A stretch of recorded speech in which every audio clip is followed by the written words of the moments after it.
chào mọi người, lại là mình đây. Đây là chiếc vlog về chuyến đi châu Âu đầu tiên của mình trong mùa hè này. Đây là lần đầu tiên chúng mình đi du lịch ở một đất nước khác trong châu Âu, thế nên là siêu háo hức và mong chờ luôn. Điểm đến đầu tiên là Barcelona. Mọi người hãy cùng xem bọn mình sẽ ăn gì, chơi gì trong những ngày ở đây nhé.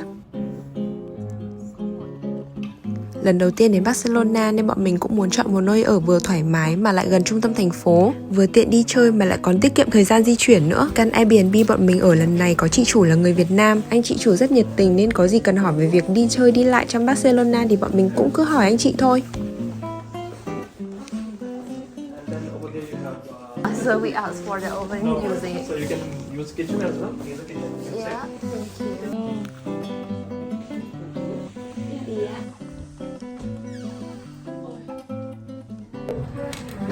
Mấy hôm đầu chị sang thì nó mưa mới rét.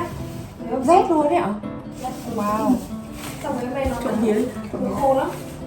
Nó mù mịt đấy chị, nó sương mù. Thế là sang không ạ, nhưng mà nó lại khô. Thế là sang đây em đang thấy nắng, em đang sướng quá, nó giống Việt Nam ấy. Nó rất khô Việt Nam như thế. Vâng, chắc là sẽ không. Nó không Việt Nam thì ẩm rồi. Em nhớ nắng quá. Em nhớ ánh nắng này. Anh em chơi bao không? Em ở Barcelona 3 ngày nhỉ? Xong rồi em sang Rome. Sang Rome 2 ngày này. Thế ạ? Chị thấy Rome thế nào chị có tip gì cho bọn em không?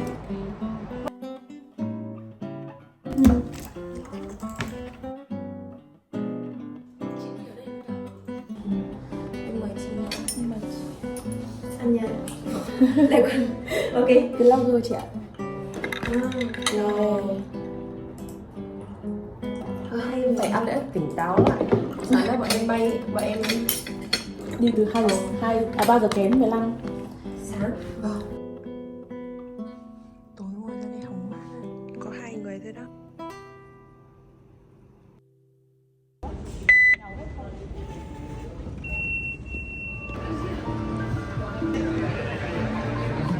Nhìn ở ngoài xinh hơn đi.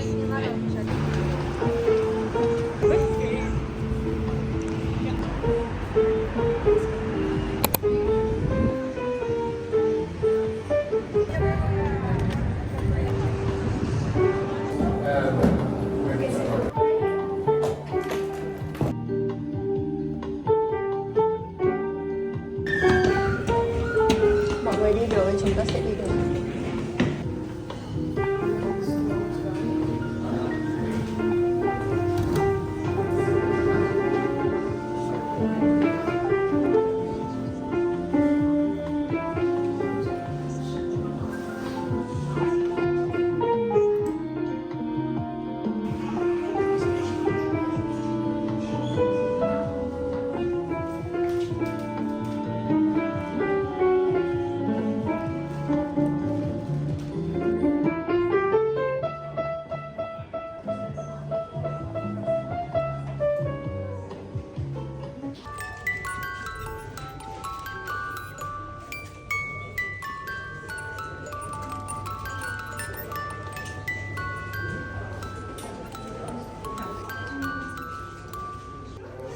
Trước khi đến đây thì mình cũng có tìm hiểu trên mạng.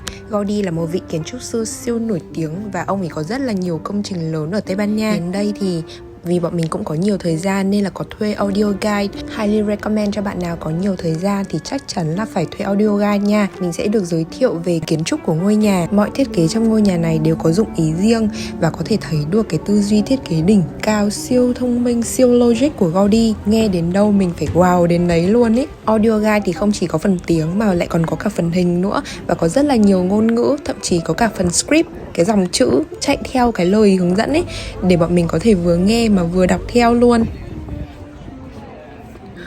Nắng. Không check in. Nắng quá. Mấy cái này vừa là giant nhưng mà nó có thể nói chuyện. Nếu mà ở gần thì có thể nghe nó đang ngâm thơ. Nó khe quá. Mấy cái này nếu mà bình minh hay là cái kia là ban ngày thì có thể óng ánh, còn về chiều tà thì sẽ giống như một ngọn lửa.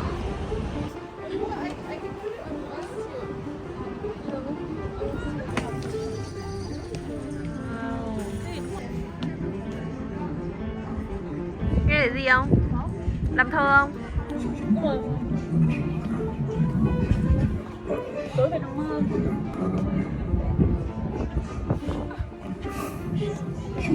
They can talk.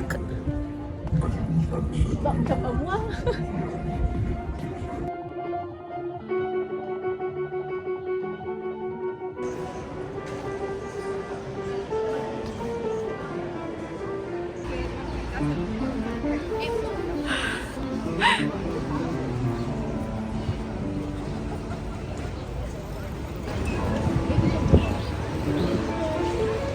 Sau Casa Mila thì bọn mình có đến tham quan một công trình nữa của Gaudi.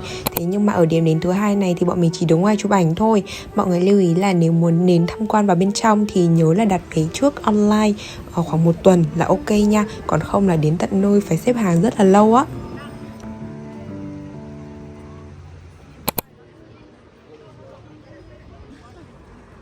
Trông cũng đẹp đẹp.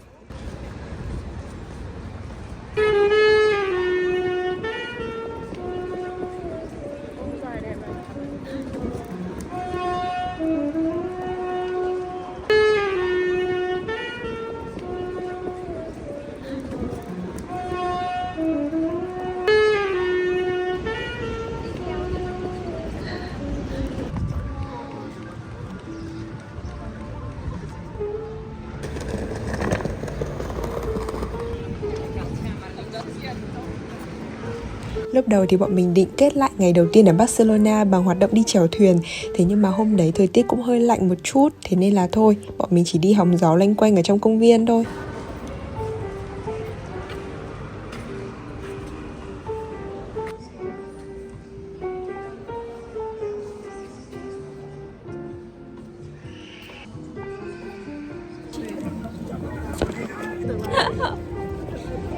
Em sẽ có một cái thói quen em đang không nghĩ cái gì ấy. Em đang có chuyện cái gì đấy em sẽ... Nhưng có khi một phần mình tự nhiên mình hào hứng khi mà thấy thành phố này vì là mình thấy thân thuộc. Còn chưa áp. Thank you. Ngồi ngoài đã rất chill. Oh my god. Em đã xem rồi em cảnh như này trên vlog Rất nhiều lần. Rất nhiều lần. Rồi, now you here. I'm here, we here. Yeah, we are here.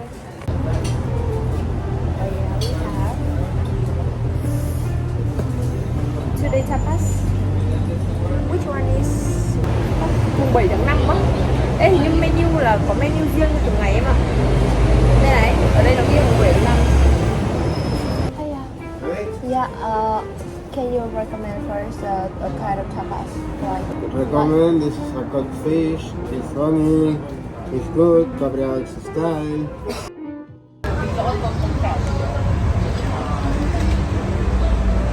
Ê, selfie kỷ niệm đi. Selfie với em đi, kỷ niệm ngày bữa ăn. Cái gì? Làm được là đồ ăn được.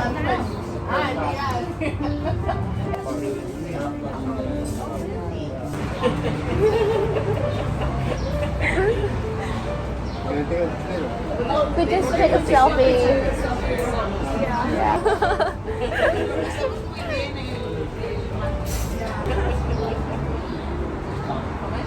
Ok chưa?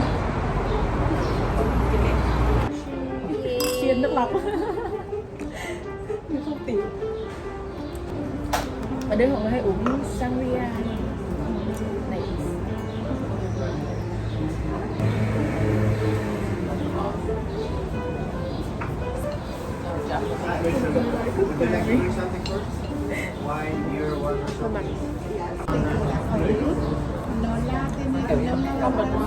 Ấm hẳn.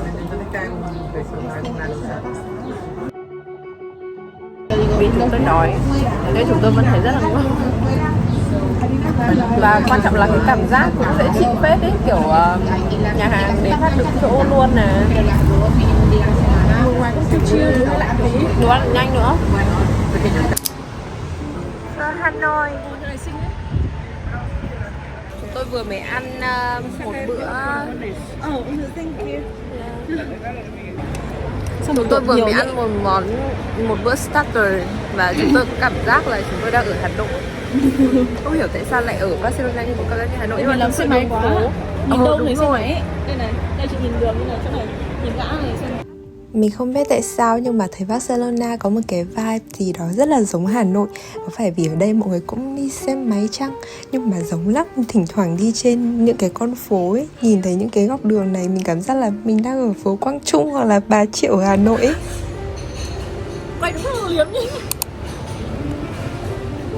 Đầu tiên ăn bị nhát luôn. Ngon hơn. Mà hơi ngọt. Đây là chiếc kem 4,2 ơ Valencia. Để xem hôm tới chúng tôi sẽ đi Ý, ăn kem bên Ý xem thế nào nha. Ơ chị ơi, sang đây định đi ở đâu? Đường này à? Đi về đi hỏng mà. À đường này hả? Thì nó thế để chưa. Bây giờ là 9 giờ tối, chúng tôi sẽ đi về nghỉ ngơi. Quá là mệt rồi. Mai sẽ đi chơi tiếp. Yêu bật đèn nhưng mà chill view thành phố để chill nốt buổi tối hôm nay.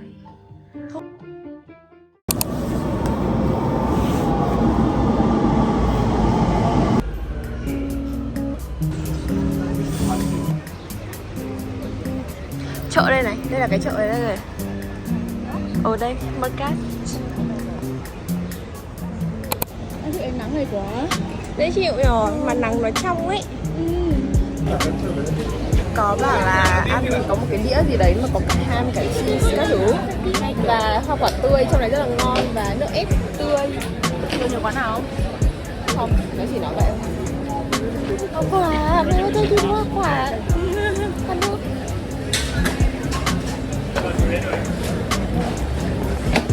Tôi bảo uống nước ép thì ngon không? Nhưng mà cũng khá là... Chúng tôi là chuyên mục đi ăn theo YouTuber. Kiểu churros à? Cái hàng Trung Quốc xin qua chị lưu lại chưa? Chưa đúng không? Đó thì cái này.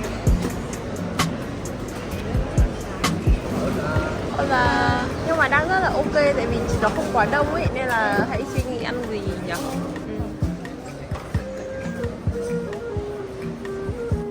Đây chắc là cái này ở đâu cũng có cái này. Cái gì đây?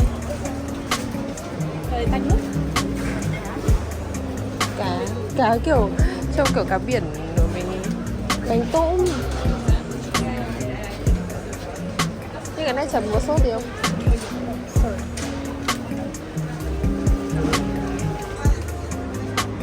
Đúng đi, cái bánh nhìn Cu đơ. kẹo cu đơ. Ơ thì nó giống lắm này đúng không? Ở ngoài này. Hành trình đi tìm quán steak. Chúng tôi cần một chút thịt. Bây giờ đã biết là cái hàng đó ở trong chợ này rồi nhưng mà không biết là ở đâu. Bà ơi trông cũng ngon bà. Em thấy đĩa thịt cái trông ngon hơn. Hãy thử đi. What is the difference between this meat? Yeah. One serving. Thank you.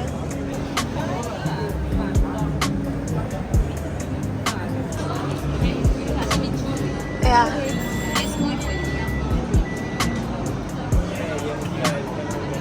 Wow, còn nóng nữa. That's all? I will have first and I will choose later. Okay, thank you.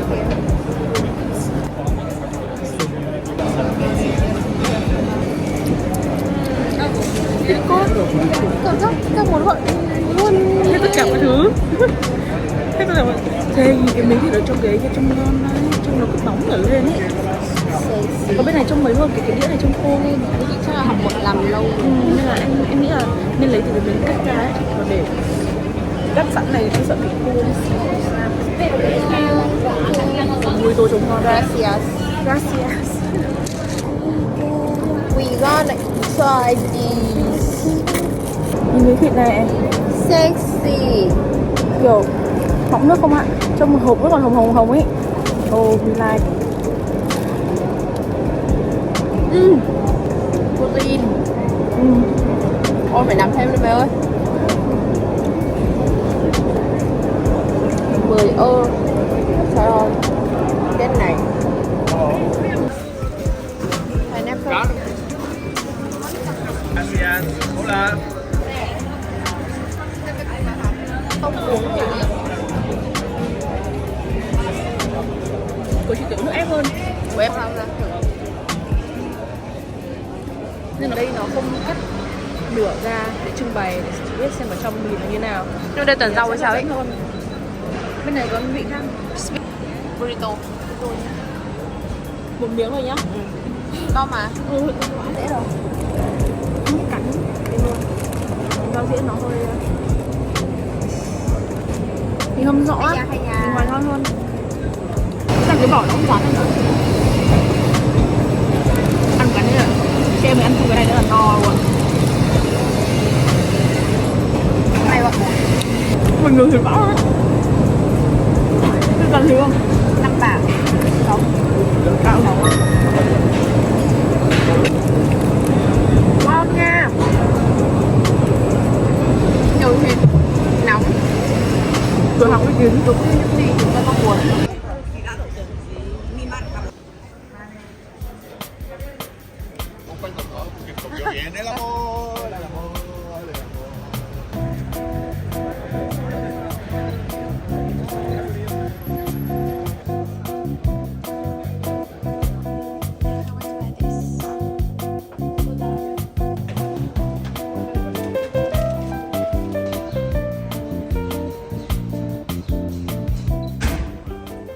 Một điểm mà tôi rất thích trong các chuyến đi chính là cảm giác được lang thang ở những con ngõ, thấy hàng nào xinh xinh thì lại ghé vào. Cái khu Gothic Quarter này cực kỳ đẹp luôn ấy. Tất cả các nhà đều có cái kiến trúc rất là đặc biệt, góc nào cũng xinh luôn, cứ giơ máy lên là có ảnh đẹp. Thế là bọn mình dành khá là nhiều thời gian ở đây, cứ đi mấy bước lại thấy đẹp quá dừng lại chụp ảnh.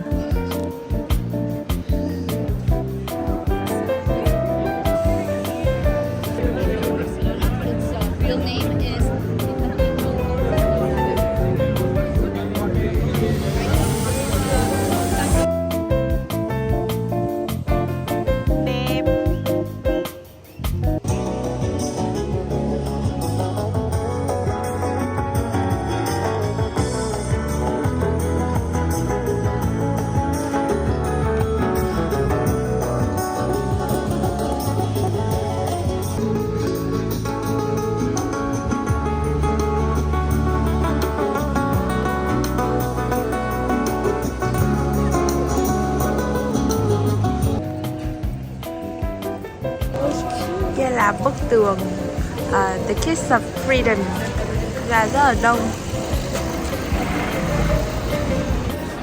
quá là đông luôn.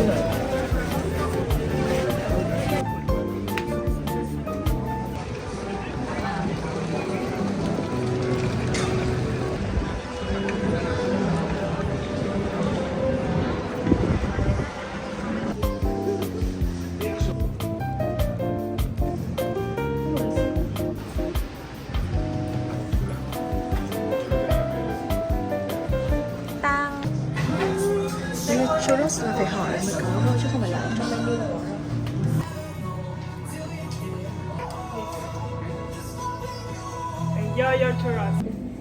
Bây giờ chúng tôi sẽ ăn thử churros. Trông nó như thế này. Mời bạn. Em xin. Thuận đấy. Không bị ngọt quá. Christmas. Christmas village. Khăn nước quá. Nhờ. Hôm nay xong rồi sự cầm cốc hoa quả. Cũng được đâu. Châu Âu bắt đầu vào mùa hè rồi nên là cũng rất đông khách du lịch. Mình thấy là nếu mà được thì cũng muốn đi tham quan điểm nào hãy đặt vé online trước, thì mình sẽ không phải xếp hàng, mà thậm chí là có khi xếp hàng cũng không mua được vé á.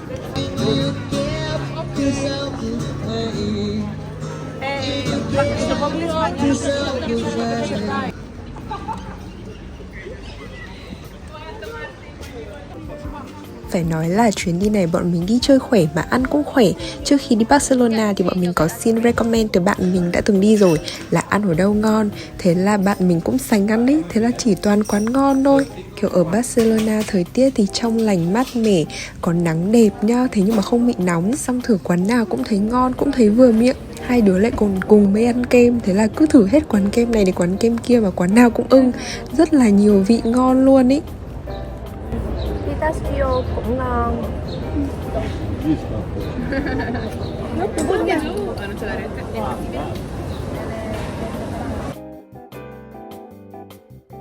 Cái tim rồi này. Quay ngược lại. Nhìn từ trên, nhìn từ trên. Là đây.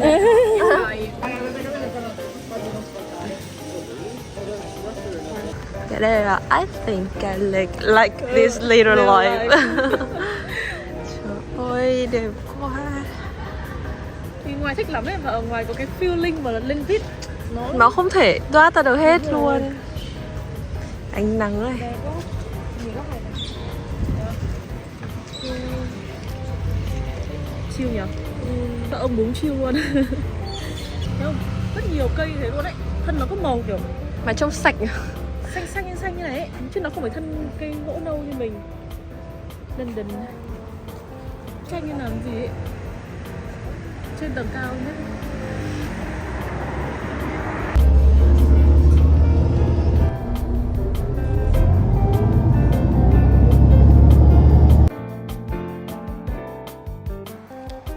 Barcelona là thành phố bóng đá mà, thế nên khi đến đây tham quan bọn mình cũng muốn đến xem thử sân vận động xem sao. Thế nhưng mà Camp Nou thì đang sửa chữa nên là đến thăm một cái sân vận động khác, hiện đang là home stadium của đội bóng Barcelona nha.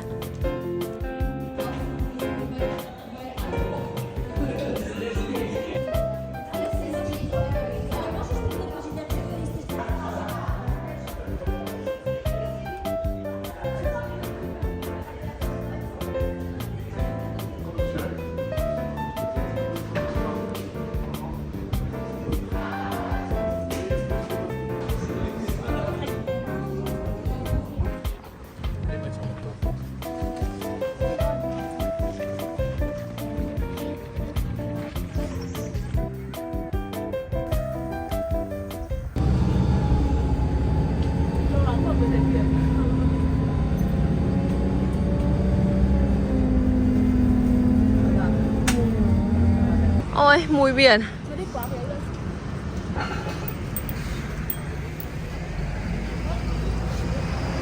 Supermercado, chúng tôi muốn mua snack để xuống kỳ. Nhâm. Ôi.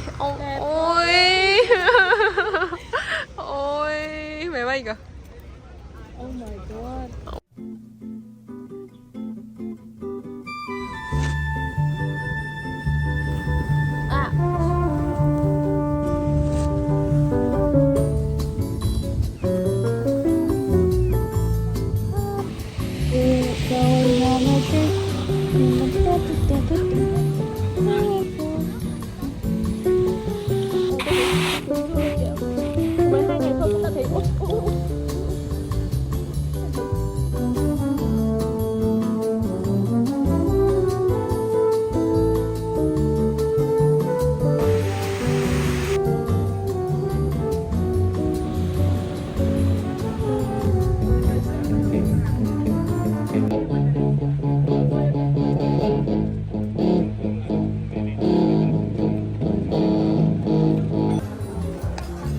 Bọn mình muốn thử thật nhiều đặc sản của Barcelona, thế nên là tối nay đã quyết định đi ăn paella, là món cơm hải sản ấy. Hôm nay lại còn ngồi ăn ở một nhà hàng bên biển nữa nên cảm giác rất là chill, rất là dễ chịu luôn.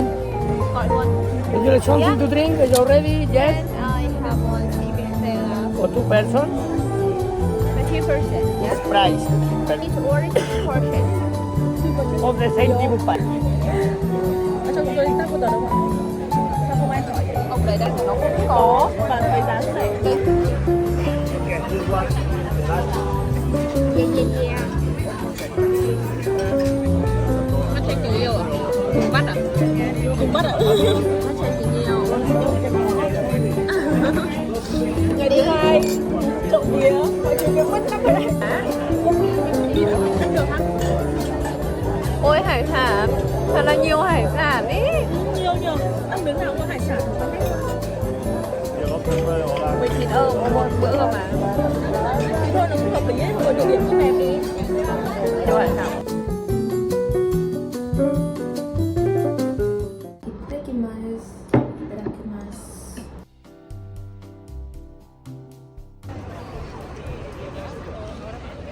Hà Lan á. Nhưng mà chị ý nói là tuần trước mới mưa mà. Mưa nhưng mà cái mưa là ít đấy, nó vẫn chưa cung cấp Ờ. không đáng vậy. Tôi nghĩ em có.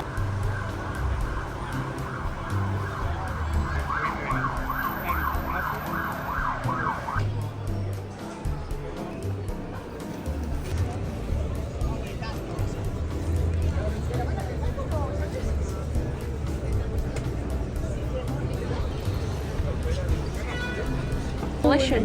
Collection.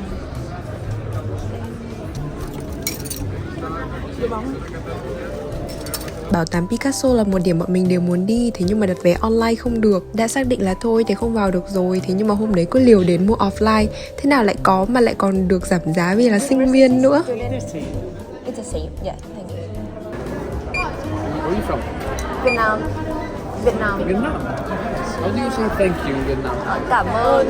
Capon? Yeah, gracias. Nice. Yeah, gracias. May là nó không đông lắm nhé. Thế là chúng tôi đã được đi bảo tàng. Đi, được, không biết được quay.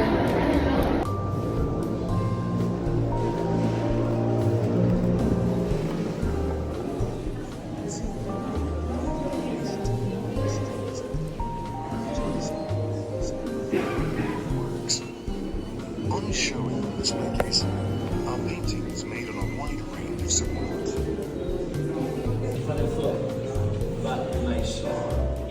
Bọn mình muốn đi chơi theo kiểu là chất lượng hơn số lượng ấy. Thế nên là cứ điểm nào có audio guide thì bọn mình đều thuê để có thể biết được nhiều thông tin hơn. Kiểu nếu mà cứ đi xem thôi thì nó sẽ bẵng qua và mình không đọng lại nhiều ấy. Bây giờ các bảo tàng họ cũng làm du lịch cực kỳ chi tiết luôn. Có audio guide này và có chỉ dẫn cực kỳ rõ ràng. Đúng là đi một ngày đàng học một sáng khôn mà.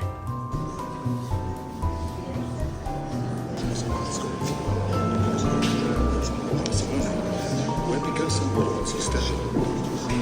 In 1880,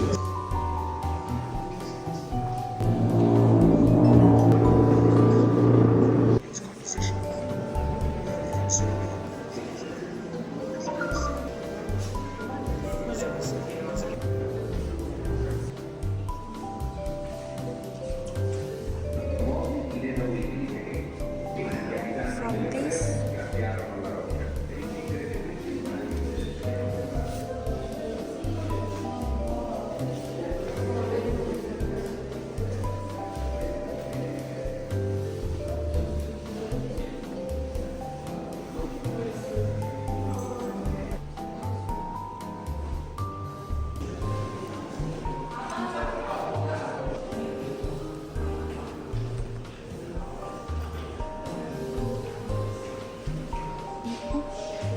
Lúc này nhìn không biết là của ai.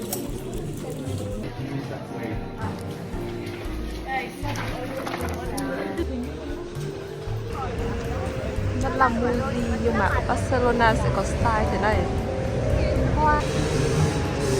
Let's go. Wow. Chứng tỏ là nó ngon. Thấy lần này người đang đợi này. Nên đổi vị trí không? Chưa đói lắm. Muộn.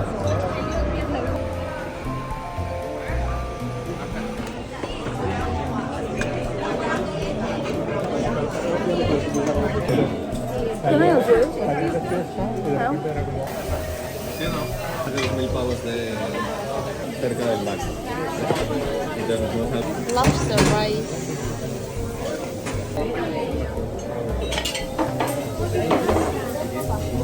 Giống cây lan. Phải là không phải tôm thường, hay là cũng hùm luôn. Perdona, ¿tienes toallita? Ở đây. Ok, ¿no? Gia vị Sí, đỡ por favor. phải thôi. Gracias. Y la cuenta, me la puedo.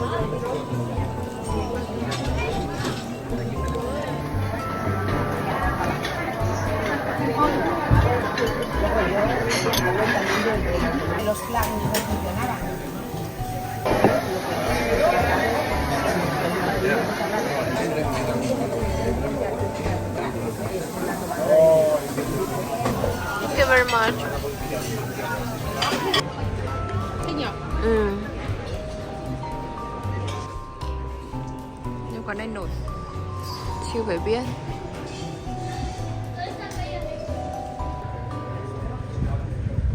Chứ mà ai đấy là bình thường quán này phải đợi 1 đến 2 tiếng nhưng mà bạn ấy đã chỉ đang cách một vài phút nữa thôi. Nhưng mà mình không đi vào đúng ngày vắng ạ, hay sao? Đây có menu nha. Classic nhá. The prices. Wow. Ừ, theo gam mà. Theo gam. Nhưng cái này 2/3 là nhiều á. 370 5 gram bánh là nhiều đúng không? I think so.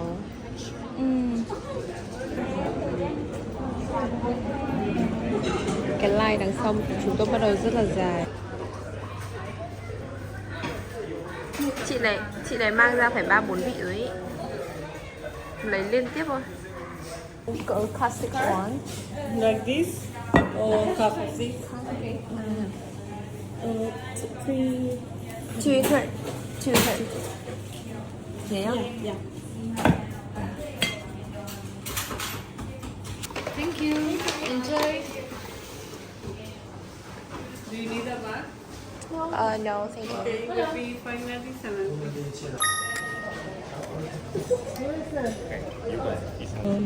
Cầm chắc rồi đúng không?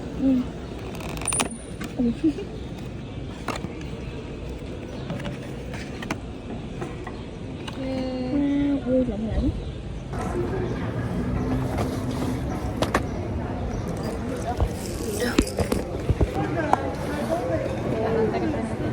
Một lần trước. Ôi. Bây giờ bố thể không được nữa rồi.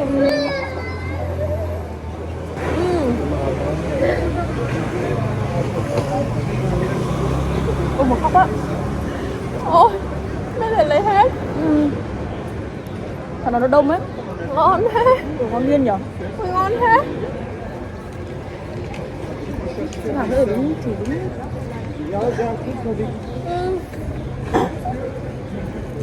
Có mắt có con thì Ngon vãi.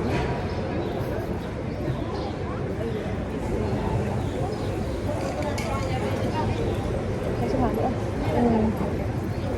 Mình chẳng ngon. Mình biết xem hàng như nào. ngon quá. Order online được ấy. Thôi mà ăn đấy. Nó bị ngon quá ấy. Thế là các bạn biết chúng tôi làm gì không? Chúng tôi xếp hàng tiếp. Như sân bay ăn không? Ăn phải luôn mới ngon. Em thấy nó đang mát à? Ngon tuyệt cực, cần là với các bạn ạ. Nhưng nóng quá cả nhà.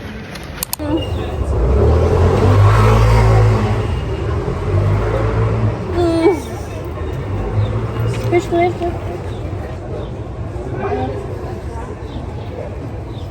Mà đỡ cũng nhanh nhở?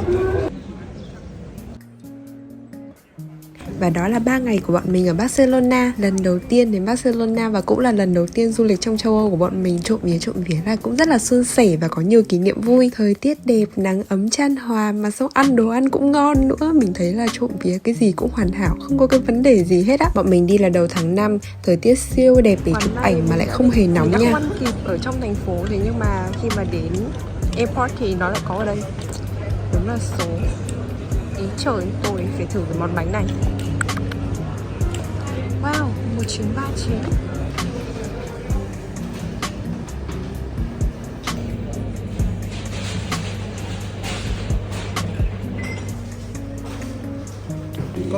Gracias. Yeah, I have bottle. Gần những cái di tích ấy thì nó sẽ lấy 50. Con cho không? Không có.